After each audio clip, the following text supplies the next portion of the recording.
Welcome back to my channel, at kung bago ka pa lang sa channel na ito ay i-click mo muna ang subscribe button, pati na rin ang notification bell para lagi kang updated sa mga tutorials na makakatulong sa pag-improve ng iyong YouTube channel. Ngayon ay tuturuan ko kayo kung paano i-remove or tanggalin ang copyright claims sa inyong YouTube videos. Kung ang gamit nyo naman ay cellphone, ay mag-open lang kayo ng browser at i-make sure nyo na kayo ay naka-desktop version. Ang first step natin sa pagtanggal ng copyright claim ay mag-open lang ng browser and then search in youtube.com.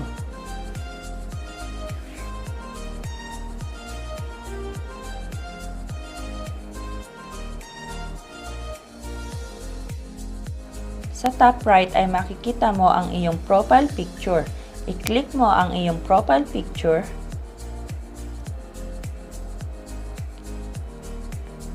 And then piliin mo ang YouTube Studio.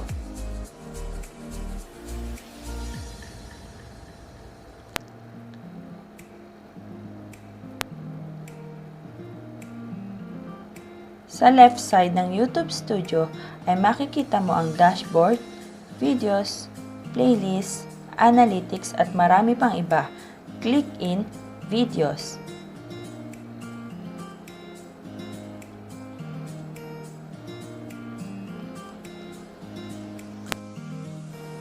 Sa loob ng videos ay makikita mo lahat ng iyong videos, visibility, restrictions, date, views, comments, pati like and dislike.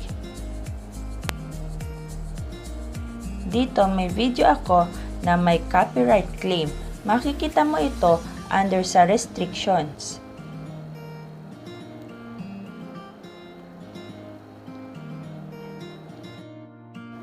I-click ang copyright claim at sabi dito, this video was found to contain copyrighted material.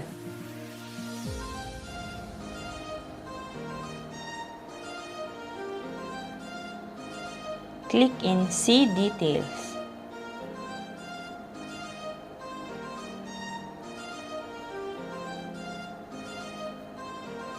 Dito makikita mo ang channel impact, visibility, and monetization. Sa monetization, sabi dito, ang video na ito ay ineligible. Makikita rin dito kung anong kanta ang naka-copyright at kung ilang minutes ito. Para mawala ito ay i-click ang Actions. Under sa Actions ay makikita mo ang Trim Out segment, Replace Song, and Mute Music. At meron din ditong Dispute. Click in Dispute. I-click ang small box sa left side and click in Continue. Dito sa Select Type ay pipiliin mo ang main reason kung bakit ka magdi-dispute sa copyright claim. Pumili ka lang ng isa dito kung ito ay original content, license, fair use, or public domain.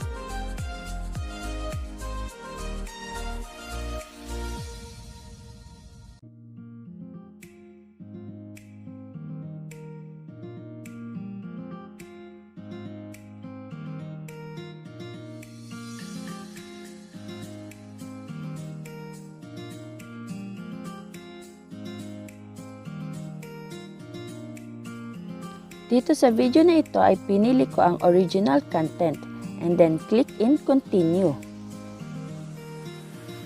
Sa lower left side ay may box at sabi dito, the video claimed is my original creation and doesn't include anyone else's work.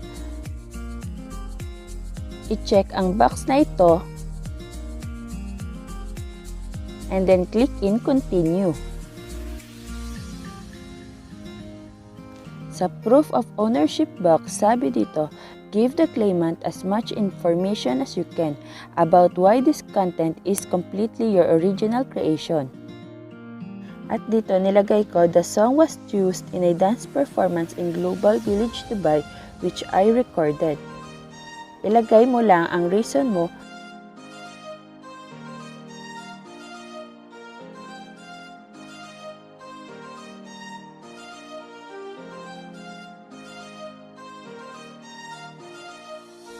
Kapag nakapagsagot ka na sa Proof of Ownership box, ay click mo naman ang tatlong box na nasa left side. And then, type in your signature. Dito, pangalan ko lang ang nilagay ko. And then, submit.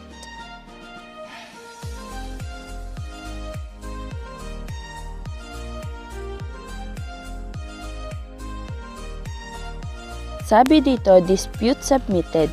Disputes will be sent to the claimant for review. The claimant has now 30 days to review your dispute. I-check nyo din ang email nyo dahil magsisend ang YouTube ng updates regarding sa dispute.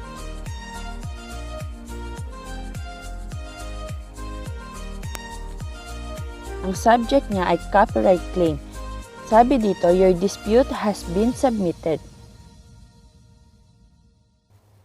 Makikita din dito ang buong details regarding sa pag-dispute ng ating copyright claim. At sa email din, mag-a-update sa YouTube kung okay na ba ang ating copyright claim or kung nawala na ito. And take note, merong 30 days ang claimant to review ang ating dispute. Pero usually, inaabot lang ito ng 3 or 4 days or kadalasan ay inaabot lang ito ng 1 week. Dito na po nagtatapos ang ating tutorial regarding sa pag-dispute ng copyright claim. Panoorin mo din ang iba kong YouTube tutorials na makakatulong sa pag-improve ng iyong YouTube channel. Thank you for watching!